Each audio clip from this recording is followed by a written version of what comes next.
तो poisonous creature के इस वाले एपिसोड की शुरुआत वहीं से होती है जहां पिछली बार हम लोग को दिखाया गया था मूडी मेलाइन से टैंग फैमिली में बंदे लोग आ चुके हैं। आने के बाद ही मीटिंग में इन लोग को पता चलता है कि ब्लैड कल्ट के लीथल वीकनेस अभी टैंग फैमिली के हत्थे चढ़ चुके हैं, जिनको लोग प्रोड्यूस करके सब लोग को डिस्ट्रीब्यूट भी कर रहे हैं। तो ये ऑब्वियसली इतने बड़े गुड न्यूज का क्रेडिट अपने सरेंग के पास जाता है।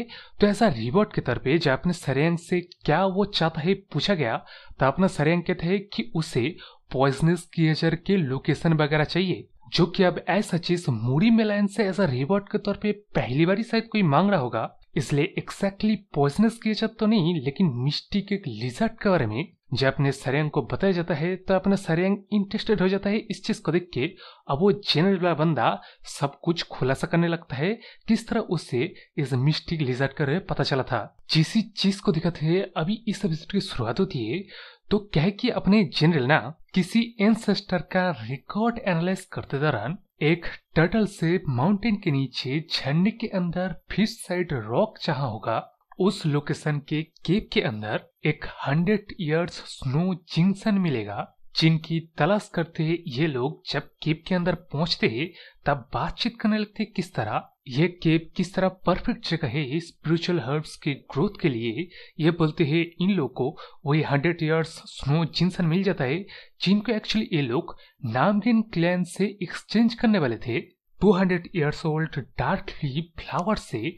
और ये लोग इस तरह एक्सचेंज कर भी लेते क्योंकि नामगन क्लैन को एक्चुअली ये 100 इयर्स ओल्ड स्नो जिंक्शन चाहिए होगा उनकी डॉटर के सेवर मेरिडियंस को इम्प्रूव करने के लिए। लेकिन अब वहां जब लोग उस हर्ब को हार्वेस्ट करने वाले थे तब उन लोग के ऊपर एक ब्लू लिजर्ड ने फ्रोजन ची के मदद से हमला कर दिया था, जो कि जैसे कि देख सकते हो बड़ा ही तेज था। और इसी वजह से एक्चुअली तुरंत ही अपने सरेंग को एक लिजर्ड के बारे में ये लोग बता पाए, जो कि इन लोग की जानकारी के मुताबिक तो पॉइजनस नहीं है लेकिन सर्टेनली मिस्टिक लिजर्ड है।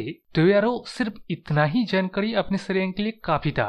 वो तो लाल टपकने लगता है। वह अपने मन में सोच रहे कि नेचुरली एक लिजर्ड ब्लू होना एकदम ही रेयर है। उसके ऊपर से जो अपना ग्रैंड पेट्रियार्च अपने सरेंग को कहने लगता है कि हाँ लेकिन वो लिजर्ड पॉइजनस क्रिएचर नहीं है, जिसका जब मैं उससे अपना सरेंग कहता है कि लिजर्ड के आंखों में एक्चुअली पॉइजनस यांची होते हैं। तो आप एक तरह से कह सकते हो कि लिजर्ड भी एक पॉइजनस क्रिएचर है। जिस बात कब सुन के उससे अपना ग्रैंड पेट्रियार्च तारीफ करने लगते हैं अपने सरेंग क्या कि उन लोगों को इस बारे में पता नहीं था।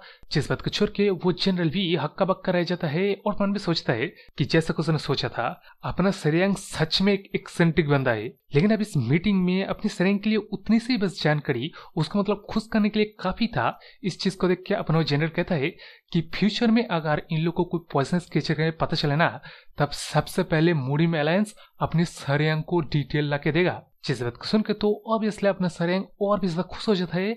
इसलिए अब वहां से सेंस ऑफ हम लोग को हमारे टैंग फैमिली के पेट्टेज को दिखाया जाता है, जो कि टैंक फैमिली में लौटने के बाद ही सबसे पहले अपने सरेंग को चेक करता है कि क्या वो ठीक है। ब्लैड कल्ट के बंदे लोगों ने उन लोगों के साथ क्या किया, उन हरामजादे को मैं छोड़ूंगा नहीं। जिन्हें पता हो जाए उस अपना सरेंग देता है कि उसको 10 दिन बाद होश आया जरूर है, लेकिन उन लोगों के साथ मेजर कुछ नहीं हुआ है। उससे अपना हुआन भी अपने फादर को शांत करने लगता है। उसके बाद ऊपर से जब फुल डिटेल बता दिया जाता है और डिटेल के आखिर में जब अपने सरेंग ने वही बेहोश होते वक्त अपने ब्लैड कल्ट के एल्डर को कहा था कि वो उन ब्लैड कल्ट के बंदे लोग का नेचुरल एनिमी है, जब ये बात ये लोग कहते हैं तब मतलब अपने सरेंग के लिए ये चीज एम्बेरसिंग था।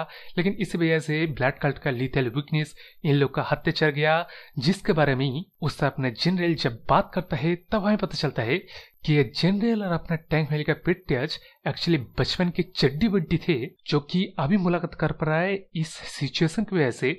वरना ये दोनों ही जाके भी अपने पोजीशन की रिस्पॉन्सिबिलिटी के मारे दोस्ती यारी निभाई वही मतलब इवन सालों तक बातचीत भी नहीं कर पाए। लेकिन अभी उस बात को छोड़ के अब एक और मीटिंग बिठाया जाता है, जिस मीटिंग में वही पहले अपने सरेंग को टीस मारना वगैरह हो जाता है। उसके बाद अब सीरियस डिस्कशन में ये दोनों चड्डी बड्डी वो एक तरीके से किसी एक स्पाई के बारे में जब बातचीत करते हैं ना तब उससे अपना सरेंग पूछता है कि क्या सीक्रेट एजेंट। तो अब उसके जवाब में इस तरफ अपना टैंक फैमिली के पेट्रियार्च फुल्ली एक्सप्लेन करने लगता है किस तरह इनके टैंक फैमिली में मेन बंदे लोग के जाने के बाद ही क्यों ब्लैड कल्ट के बंदे लोग स्पेसिफिकली ब्लैड हंड्रेड राक्षसा का सीक्रेट मैनुअल को चुराने आए। जिसका जवाब ऑब्वियसली कोई एक स्पाई होगा जिसने की इन्फॉर्मेशन को लीक किया है। इस कारण जब अपना सारंग एकदम ही चौक के इन लोग को जोर जोर से बदलने लगता है कि तो फिर एक तो बिग प्रॉब्लम है कि सच में हमारे टैंक पहले से किसी बंदे ने इन्फॉर्मेशन को लीक कर दिया है।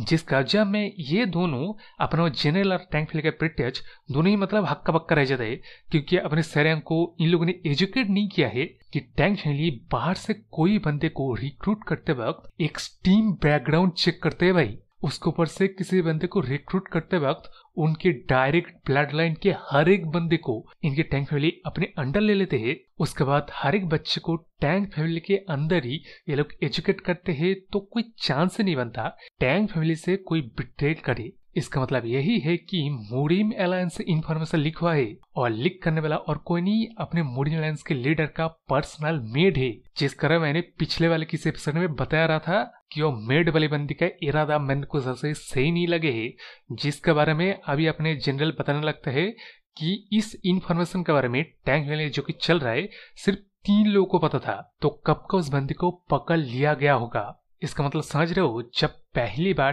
टैंक वैली ने ब्लड हंड्रेड राक्षस का सीक्रेट मैनुअल के बारे में मोरिम अलायंस को इन्फॉर्म किया था, तब से ही ब्लड कल्ट अपना चाल चलना शुरू कर दिए थे। जिस बात को लेकर आप छोड़ के अभी ये लोग जब बातचीत करें ना, उस दौरान हब्बे से ये मस्कुलर जंगली टाइप बंदा टैंक फैल में आया है बिना मोबिलिटी आर्ट इस्तेमाल करे, सिर्फ दौड़ दौड़ के इसी चीज करे बोलते है। ये जंगली मस्कुलर टाइप बंदा खुद को इंट्रोड्यूस करता है कि वो हबे पंग फैमिली से मुंह हंग करके एक बंदा है जिसका ने टैंक फैल के लीडर को इन्फॉर्म किया जाए।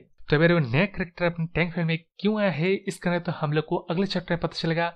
इसलिए मेरे इस चैनल को सब्सक्राइब कर लीजिए ऐसी वीडियो का नोटिफिकेशन पाने के लिए, और लाइक शेयर करना करना बोले तो बाय।